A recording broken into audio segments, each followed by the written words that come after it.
Since 2015, Pop Health Podcast has brought to you some of the best minds in healthcare, including leaders from government, not-for-profit, and investor-backed powerhouses, as they share successes, failures, and how our audience can move forward in today's constantly evolving healthcare world.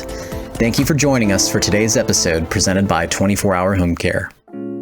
Hello, everyone, and welcome to another episode of Pop Health Podcast. I'm Gavin Ward, host of Pop Health Podcast. In today's episode, I had the opportunity to sit down with Helen Palomino, who serves as the CEO of the Cancer Resource Center of the Desert, a not-for-profit community-based organization serving Imperial Valley, which is on the border of the U.S. and Mexico and just east of San Diego County. In today's episode, we learn of Helen's journey and how her organization serves the large, often monolingual Spanish-speaking population who's, what I learned today, is actually traveling down to Mexico to receive a lot of their health care and then coming back to where they reside. In today's episode, we learn about Helen's organization's journey and how the Cancer Resource Center of the Desert became an enhanced care management organization here serving the Medi-Cal population and now has funding through Community Health Plan of Imperial Valley to go along with their many other services. We hope you enjoyed today's episode. Feel free to check out other episodes of Pop Health Podcast by visiting us at pophealthpodcast.com, checking us out on our YouTube channel, or listening to us wherever you listen to your shows. Thanks, everybody. Enjoy today's episode. Good morning, Helen. Thanks so much for joining the show today. Good morning, Gavin. It's a pleasure to be here. Thanks for the invitation. You're welcome. So, folks, before we got started, I learned that Helen traveled this morning to be on the show. Helen, you want to share what that means for you today? Well, today I'm in my daughter's home. She lives right next door to me. The reason I'm here is because at home, I have two lovely Rottweilers that are very noisy and like a lot of attention. So I figured it'd be safe to come over here. That is awesome. I grew up with one Rottweiler at one point in my life, and she took me for a walk. I didn't take her for a walk. Are yours related at all or not related? They're not related, but they're fully grown. And yes, they do behave that way. So they're semi-trained. That is awesome. Well, it's great that you live so close to your daughter and have that familial connection so close. That is wonderful. So before we get started and talk a little bit about your organization and your efforts within Medi-Cal Transformation or the CalAIM Initiative, we like to get to know our guests a little bit. So can you tell us something about yourself outside of the workplace, maybe outside of the social work world? We know you have dogs, but any other fun fact, hobby, something like that, Helen? Well, I think what's really surprising that is probably not known in the role that I have as CEO and I engage many people, I'm quite the introvert. My preference is to be at home with my husband and my dogs and just enjoying that space. I enjoy my family. We've got 4 adult kids, but being at home with my husband and relaxing and listening to some great music is my favorite. All right. And what type of music? Can you give an example of what you like to listen to? Old school jazz. It's a mix and it's just fun ambiance. All right. Awesome. Well, very good. So I wouldn't have thought a CEO who has always been so kind and easy to converse with myself and my colleagues, and even making yourself available for today's show, which I guess you should do as a CEO, it would be an introvert. Well, that's really cool. So you mentioned you live next to your daughter. Tell us about where in California. We're going to talk about your organization, which is Imperial Valley, but are you based out there as well? Yes. So I live in Imperial County, which is it's 2 hours east of San Diego. We're in a rural desert community on the U.S.-Mexico border. Our office serves all of Imperial County, and it's about 4,200 square mile, huge county, but there's many little communities within it. Our office is located in El Centro, California, and my home is located in Raleigh, California, where I'm at now. And so living here has been a beautiful experience raising my family here. I just celebrated 40-year anniversary with my husband, and it's been quite a journey. But living in I'm not from Imperial County. Okay. And I came here in 1999. I'm originally from San Diego, but my husband was born and raised here, and we met in San Diego. But back then, I chose after having my 4th child to come and move here. I thought it would be a great place to raise my family, and it was. Awesome. And you haven't left since. So you mentioned you have four adult children. Any grandchildren or not yet? I have one grandbaby. He'll be turning 2 next week. Okay. And is he the one that you're at the home of, or is that a separate child? It's a separate child. He lives in Moreno Valley. Okay. Yeah. I guess that's a little bit of a drive, but considering it's not too bad of a commute to see grandbaby. No, and we see him a lot. So we're very fortunate. That's great. Well, let's jump into your background before we talk about your organization. So I know you have a social work background. Can you tell us a little bit about growing up and what inspired you to, get into that type of work? Well, I grew up in San Diego, and I'm the youngest of 5 children.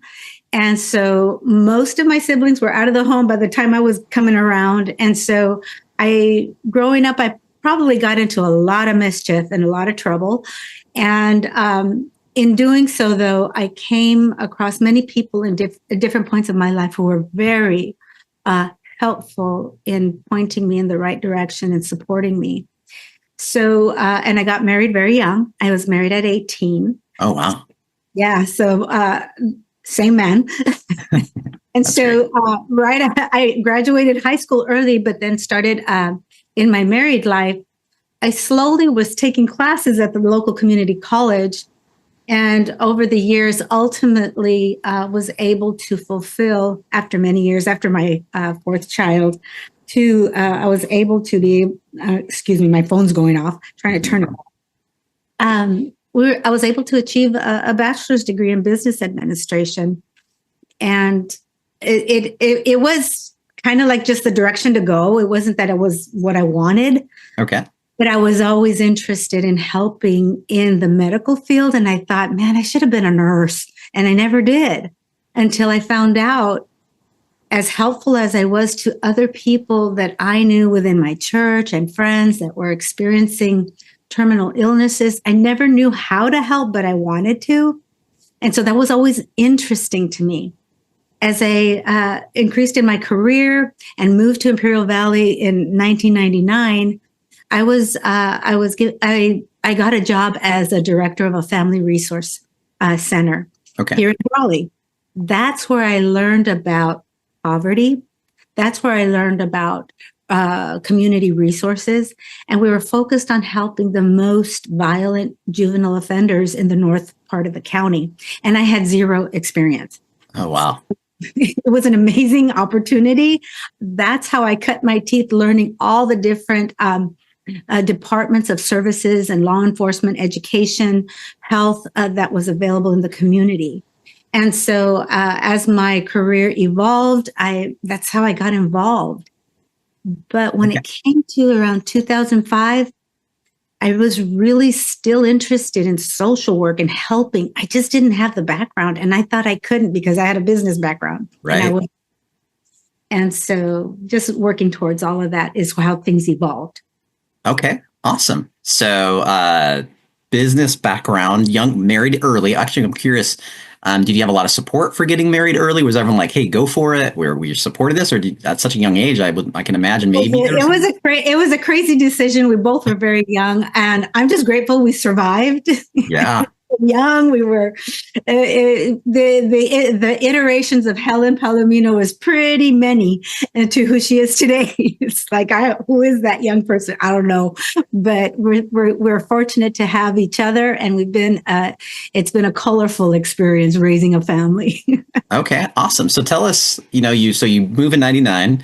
You start working as a director at a family resource center, working with youth who are having some challenges. You cut your teeth. And then mid-2000s, you started seeing the social work opportunity. And I believe you then started to study and actually get your MSW, if I read correctly. So back around 2004, I had evolved into several jobs, but at that point, I was working for the Workforce Investment Board as a youth analyst. And at that point, there was there's a local San Diego State University here, but at that time, there was no MSW program available. And so at that point, I was really clear what I wanted to be when I grow up, finally. And I told my husband, I said, look, I really want to go into this MSW program, but it has to be in San Diego. We live here in Brawley. That means I'm going to have to commute and ultimately quit my job. Can we do it? And We talked about it, and he said, "Yep, throw your hat over the fence. Let's do it." Awesome. And so I started commuting for 3 years to San Diego for school. Okay. And in an MSW program, you have to have 2 years of internship. And so ultimately, my last year of internship, which is my last year of that 3-year program, I was able to fulfill my internship at UCSD. And so it started off as a social work intern at Hillcrest in UCSD, and then I transferred over to Thornton Hospital at UCSD. Is where the majority of the internship occurred. And that's where I interfaced with and learned about Moores Cancer Center. And so at that time, for some weird reason, I was the only social work intern. So we got to round with all of the specialty licensed clinical social workers and psychology staffing. And that's where I learned the back end of social work and cancer at Moores Cancer Center. Even though I was assigned to walking distance to Thornton Hospital, patients who were having transplants, I was seeing them in hospital. Patients who were ill and being hospitalized, I was able to see them. And I was designated primarily to a lot of people coming from Imperial Valley. That's 2 hours away. Yeah. So here I thought I was sacrificing commuting from Imperial Valley to school and all that goes with it. And then I found the true sacrifice and suffering that the people from Imperial Valley were experiencing at that time when they're getting their treatment at UCSD Moores Cancer Center. It was a profound experience. It was traumatic. It was beautiful. It was exhilarating. It was so much. And so during that time is when I discovered Cancer Resource Center of the Desert. I met with the founder, Diana Peacher, who I interfaced with. And I told her, when I graduate, I'm going to come and I'm going to volunteer with you. And in May of 2008, when I graduated, sure enough, that's when I started. And in 2009, I was hired as their medical social worker, and it was a small team. Yeah. We've just been helping people ever since. And in 2017, I was appointed CEO for the Cancer Resource Center of the Desert. And since then, also, I've achieved my license in clinical social work. That is awesome and a great journey. So the Cancer Resource Center of the Desert. I think a lot of folks, we have folks throughout the country that listen, a lot of folks in California that listen. Imperial Valley and is a smaller from population wise, right? It's a large geography, but population is pretty small. And you are a not-for-profit, community-based organization. Small and mighty is kind of my way I viewed you guys or view you today. Tell us a little bit about Cancer Resource Center of the Desert beyond what I just explained. Sure. So we're a population of about 179,000 people. We're medically underserved, we're rural, and we're on the U.S.-Mexico border. Our neighbor to the south is Mexicali, which is the state capital of Baja California. The reason that's important, it's a population of about 1.2 million people. So because it's the state head of that southern state in Mexico of California, there's 2 medical schools there. There's also a lot of medical professionals available. So it's really common for people who live in my community that's medically impacted because there's not enough resources to cross the border for medical care. And so that's what we deal with, is this binational use of healthcare, people not always utilizing their healthcare in the United States. We are designated to only work with our people who live here, residents of Imperial Valley. Yeah. But we are dealing with the impact of binational use of healthcare. That's so interesting, because I think we hear, like, yes, U.S. healthcare is expensive, but as a whole, we think of people traveling here to get care, right? I don't think a lot of us realize that, like you're in your scenario where folks are traveling across the border to get care because there's not enough care in the U.S. Like it kind of goes against a little bit. I know there's like tourism, like healthcare tourism, where people might travel. That's also a destination. Healthcare tourism in that community is also a result. Yes. It kind of redefines healthcare tourism for me. I think of like a wealthy U.S. person who just wants to get a cosmetic surgery done in another country to save some money.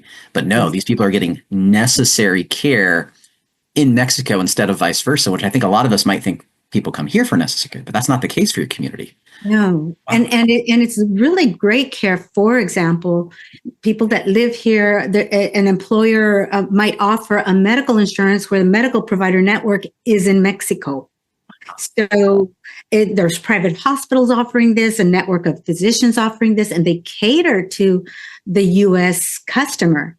And it's not just Imperial Valley. You can go 2 hours north towards in Indio and Palm Desert. They will send a bus up to pick up people on the weekend and take care of them and their family for dental work, et cetera. They really cater to helping that. Now, you're dealing with a medically underserved area. And when you're having that kind of customer service, it makes a difference. And it really works well with primary care. Not so much if they're diagnosed with cancer, because whatever medical insurance plan they may have or cash they're utilizing to pay for their services, what happens with people is they go through all their savings because they're paying cash. Yeah. The medical insurance has a cap, and cancer treatment is expensive.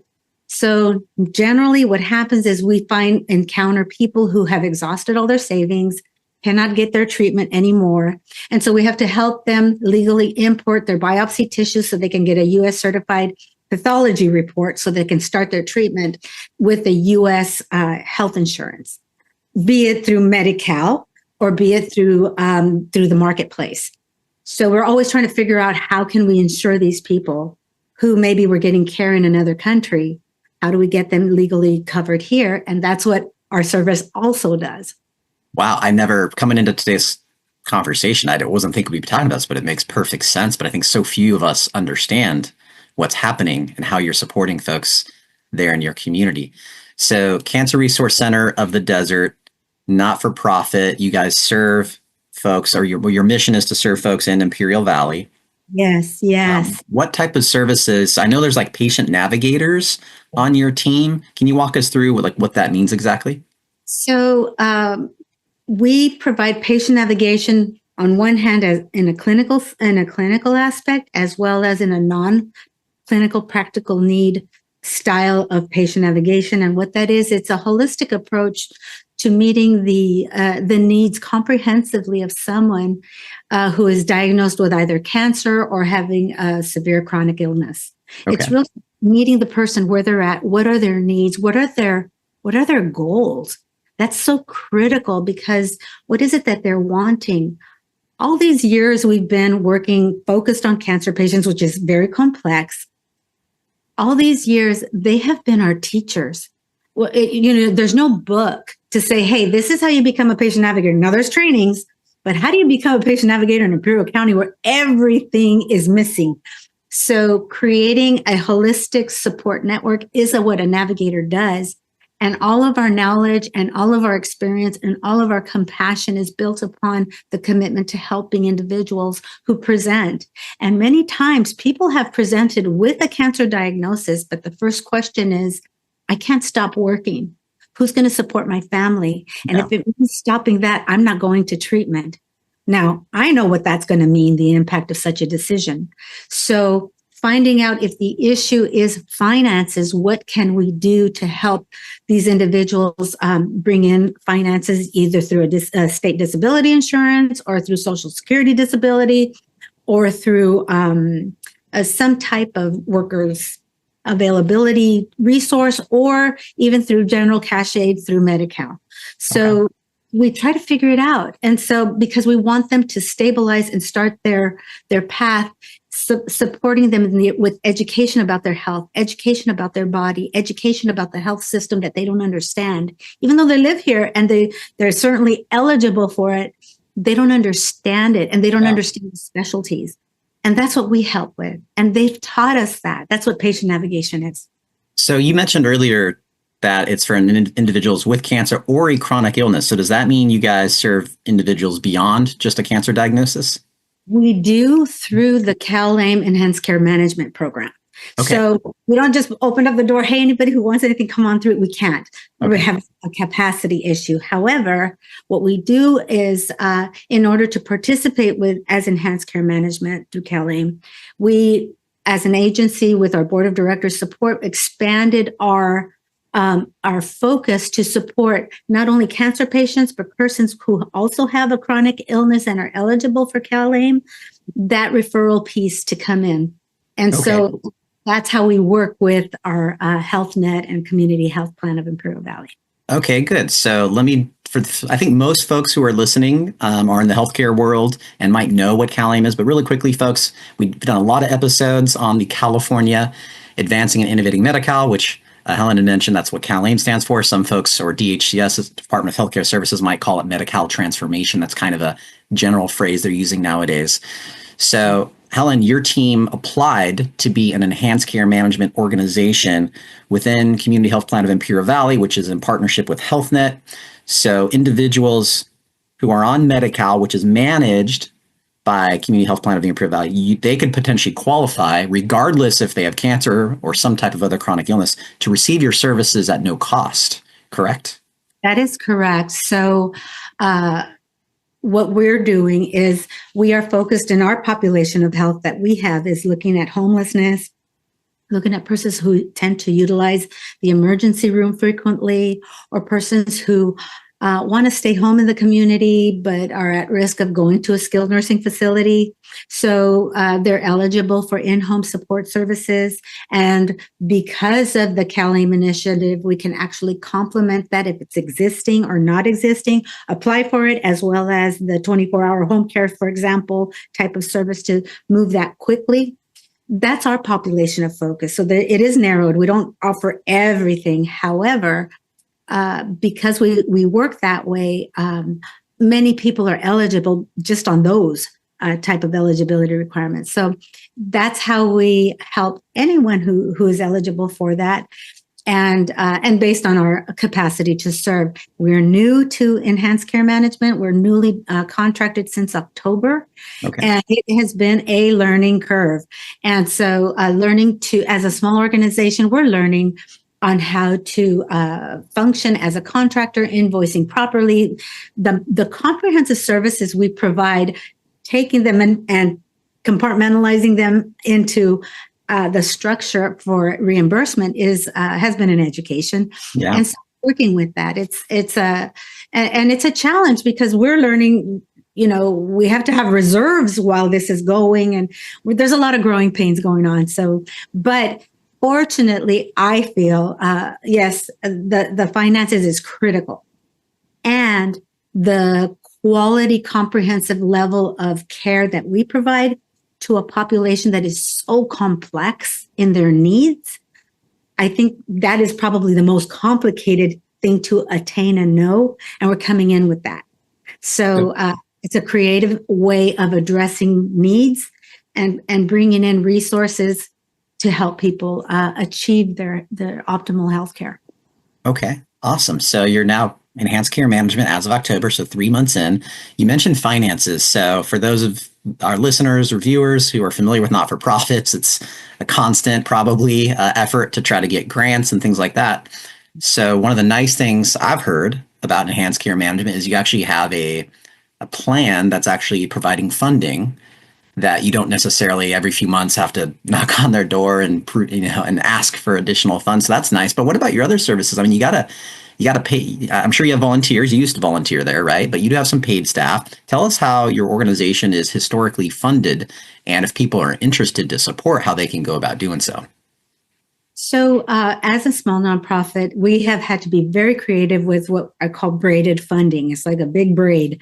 So, of course, this contract with Enhanced Care Management is very critical, and we're getting stronger with it. In addition, we also create reimbursement opportunity for ourselves through Medicare.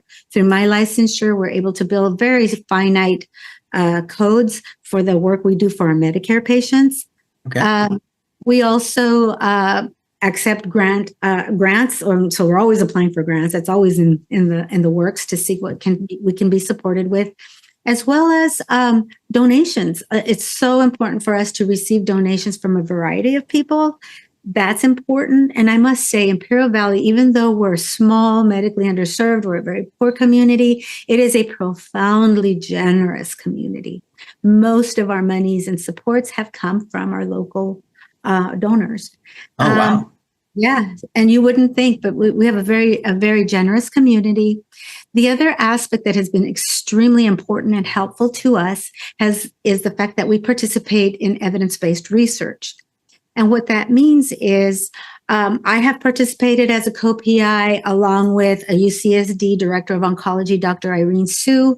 We were awarded two grants from the California Breast Cancer Research Program.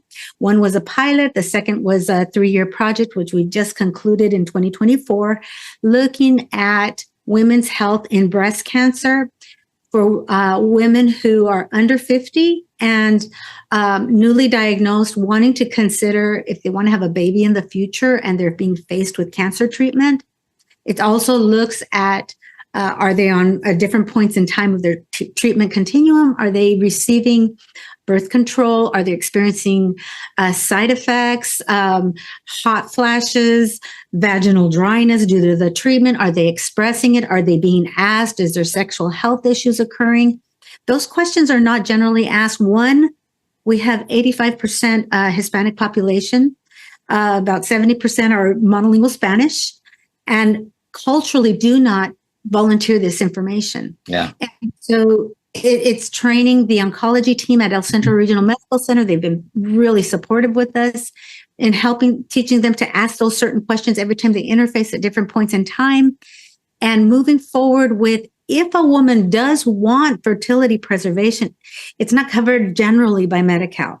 So if they have Medi-Cal, if they have a certain private insurance, which is a lesser percentage, maybe. So we're looking at that need that has to be timed quickly, negotiated with the oncologist, negotiated with the patient, and where they're going to get the funding. Yeah. So we have to look at finding resources to help pay for it. For example, if it's for fertility preservation where they're harvesting her eggs and then preserving them, you're looking at least $10,000, and that's in San Diego. Yeah. So it's a huge thing. And we did this with research and learned about our population, how to communicate. And so we ourselves are very looking forward to, we've already synthesized that information. And then we were just awarded another project through Moores Cancer Center, UCSD, SDSU Cancer Partnership called CREATE. We're the other pilot that now is similar women's health needs, but it's expanded to all cancers for women. Nice. So we're just starting that now, working with El Centro Regional Medical Center Oncology Clinic, as well as I'm the community partner. I'm not a co-PI, but it's critical to bring research and raise awareness to the needs of my community. And that brings in income to my agency through those research projects. So, and we also get published. That's one of the conditions is that my board has had. If we participate in research, we want to know how much is going to come to CRCD, as well as we want the opportunity to participate in the publications. That just helps our credibility in our application process to grants, to funders, and things of that nature. Sounds good. You mentioned the phrase co-PI. Forgive me. What does that mean? That's co-principal investigator. Okay. Too many acronyms. Got it. I think you're smarter than most of us that are listening. So thank you for dumbing it down for us. Well, you've shared a lot of information in a pretty clear and concise way, Helen. Before we wrap up, I just want to give you the opportunity if there's anything else we should know about Cancer Resource Center of the Desert and how folks can learn more about you guys. Well, we would greatly appreciate if anyone is interested in donating to our organization. It would be a beautiful receipt of that support. I just think that being so small, we hold such a large heart of compassion and focus in the way we function. The team are all bachelor's, master's level trained social workers, and they too have learned to many systems to be able to adapt to helping people. And so small, but I think the kindness and the sensitivity in which we provide our services is very important. And I'm very proud of our work. I'm very proud of the fact that in such a small, obscure space, we have quality work, and we have great partners in San Diego with UCSD, Scripps, and Sharp. So yeah, that's who we are. And if they want to donate or get to know us better, at www.crcdinc.org. is how you can find it. One more time on the website, please, Helen.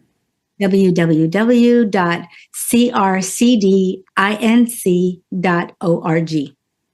All right, awesome. And one thing I want to highlight as well, you mentioned the CalAIM initiative and enhanced care management.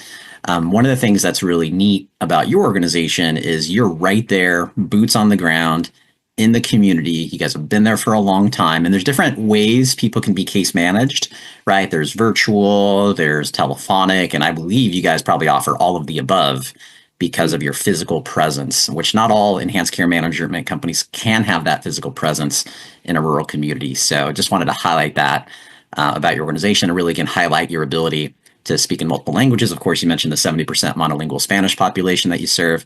So to me, that's the boots on the ground, your core presence, your trust in the community. One of my colleagues, Mark, has gotten to know you guys, and he's been like, wow, this is a trusted organization. Relatively, I mean, you've been there 15, 20 years about, is that correct? Since we opened our doors in 2006, but actually we're established in 2005. Okay, so about 20 years. Yeah.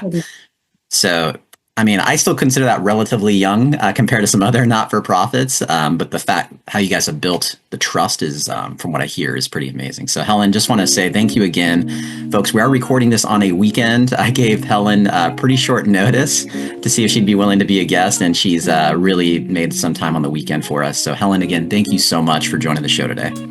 Thank you so much, Gavin. Have a beautiful day. Thank you. Thanks everyone for tuning in to another episode of Pop Health Podcast.